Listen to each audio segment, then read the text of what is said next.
dia, galera! Bom dia! Nós iremos falar um pouco para vocês sobre República Oligárquica e esses são os nossos componentes. Meu nome é Emily e falarei sobre café com leite e guerra de canudos. Eu sou a Amanda e falarei um pouco sobre a revolta da vacina. Meu nome é Débora e irei falar sobre o contexto histórico da República Oligárquica. Meu nome é Jamie e eu vou falar sobre o cangaço e o coronelismo.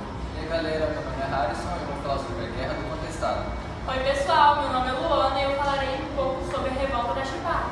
Meu nome é Reinaldo e eu falarei sobre a coluna Prestes. Fiquem ligadinhos até o final do vídeo.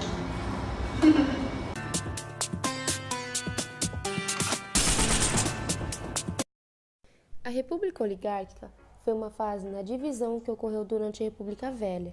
Neste momento, o país esteve sob o comando das grandes elites agrárias na época, representada pelos produtores rurais dos estados de Minas Gerais e São Paulo. A palavra oligarquia é de origem grega e significa poder na mão de poucos. O nome representa um governo liderado por um grupo de pessoas ou até mesmo famílias, unidas pela mesma atividade econômica ou partido político.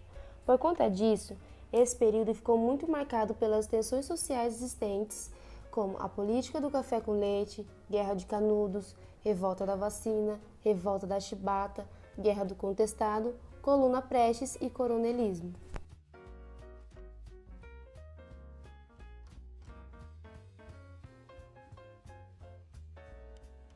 Política do café Com leite era uma aliança entre São Paulo e Minas Gerais, que juntos eles decidiam quem seriam os representantes políticos do país. para o cargo de presidente da República.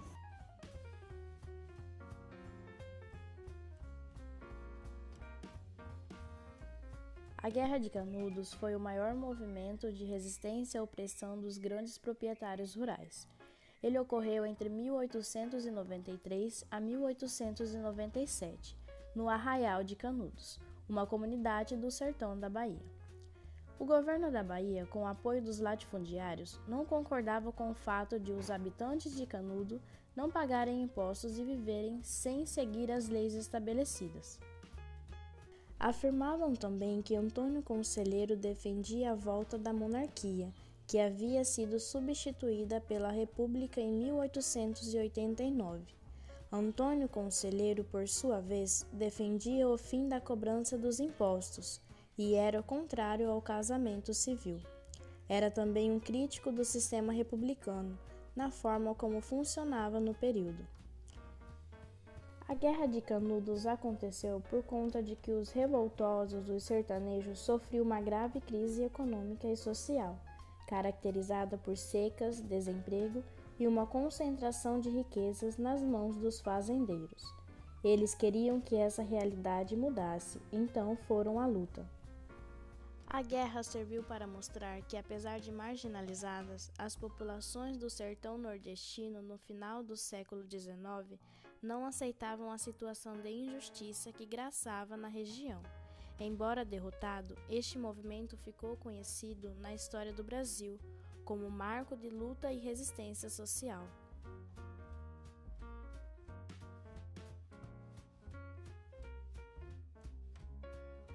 Foi um motim popular que ocorreu entre 10 e 16 de novembro de 1904, na cidade do Rio de Janeiro, então capital do Brasil.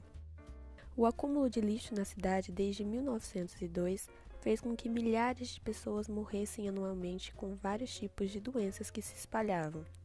Assim, Oswaldo Cruz, então diretor da Saúde Pública, impôs vacinação obrigatória contra a varíola para todos os brasileiros, com mais de 6 meses de idade. Entre 10 e 16 de novembro de 1904, a população saiu às ruas contra a agente da saúde pública.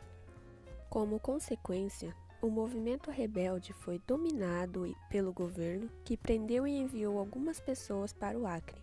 Em seguida, a lei da vacina obrigatória foi modificada, tornando facultativo seu uso. Ocorreu no final de novembro de 1910, durante a Primeira República. O objetivo da revolta era pôr fim às punições físicas a que eram submetidos os marinheiros, como chicotadas. A revolta deu-se quando um marinheiro de nome Marcelino Rodrigues levou 250 chicotadas por ter machucado um companheiro da marinha no interior do navio de guerra denominado Minas Gerais, que se encontrava a caminho do Rio de Janeiro. Os rebelados assassinaram o capitão do navio e mais 3 militares. O presidente Hermes da Fonseca percebeu que não se tratava de um blefe e decidiu adiantar o ultimato dos insurgentes. Os marinheiros confiaram no presidente, mas com o término do conflito, o governante não cumpriu com sua palavra e baniu alguns marinheiros, que haviam feito parte do motim.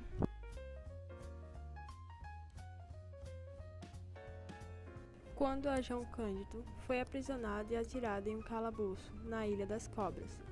Em 1912, ele foi julgado e considerado inocente. Historicamente, ficou conhecido como Almirante Negro, aquele que aboliu o uso da chibata na Marinha Brasileira.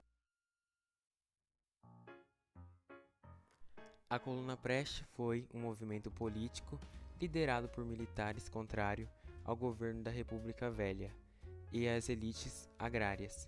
Este movimento ocorreu entre os anos de 1925 e 1927. Teve este nome pois um dos líderes do movimento foi o capitão Luiz Carlos Prestes. A principal causa foi a insatisfação de parte dos militares, tenentismo com a forma que o Brasil era governado na década de 1920. Embora não tenha conseguido derrubar o governo, a Coluna Prestes foi um movimento que enfraqueceu politicamente a República Velha, abrindo o caminho para a Revolução de 1930, que levou Getúlio Vargas ao poder.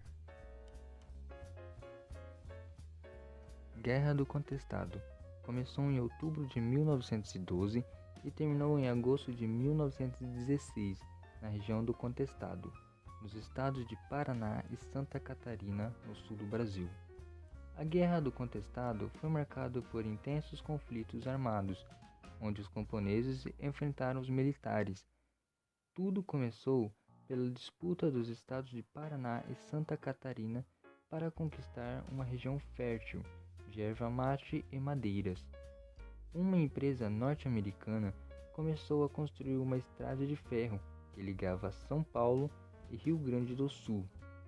Nisso, muitas famílias camponesas foram expulsas desses locais para a construção da estrada de ferro e a madeireira, gerando o desemprego. José Maria, um líder religioso que ganhou força popular pregando a criação de um novo mundo. Os seguidores de José enfrentaram os soldados, causando a morte de vários camponeses. Assim, acabou a revolta. José foi condenado a 30 anos de prisão e a consequência de tudo foi o Acordo de Limite de Terra em Paraná e Santa Catarina. Na época da República Velha, ocorreram 2 fenômenos, político e social, que receberam os nomes de coronelismo e o cangaço. Os pontos principais que podemos observar são: eram compostos por coronéis, que eram tidos como latifundiários com gigantescas áreas de terra e água, exerciam grande influência na política da população brasileira mais humilde, além de influenciar na política.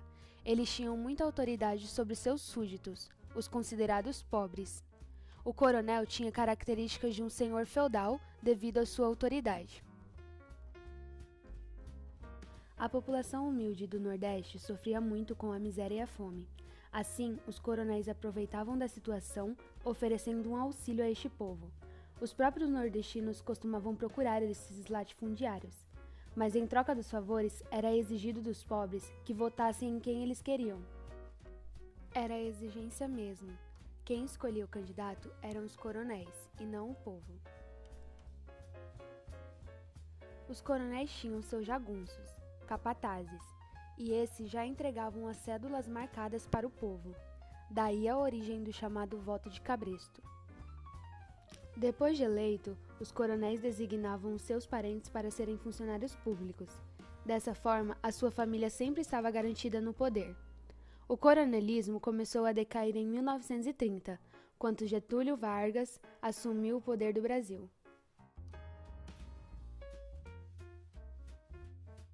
O cangaço nasceu para se opor ao coronelismo.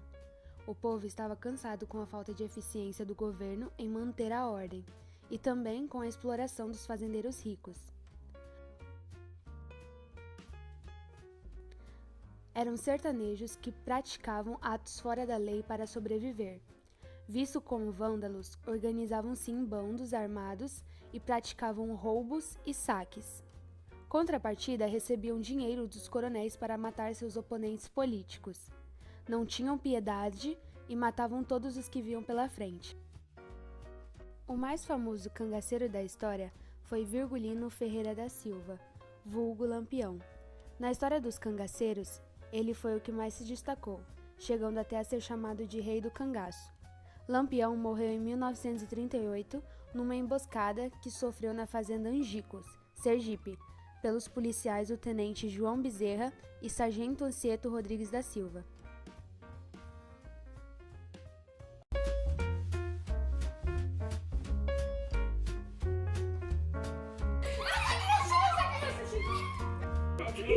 Faz oração.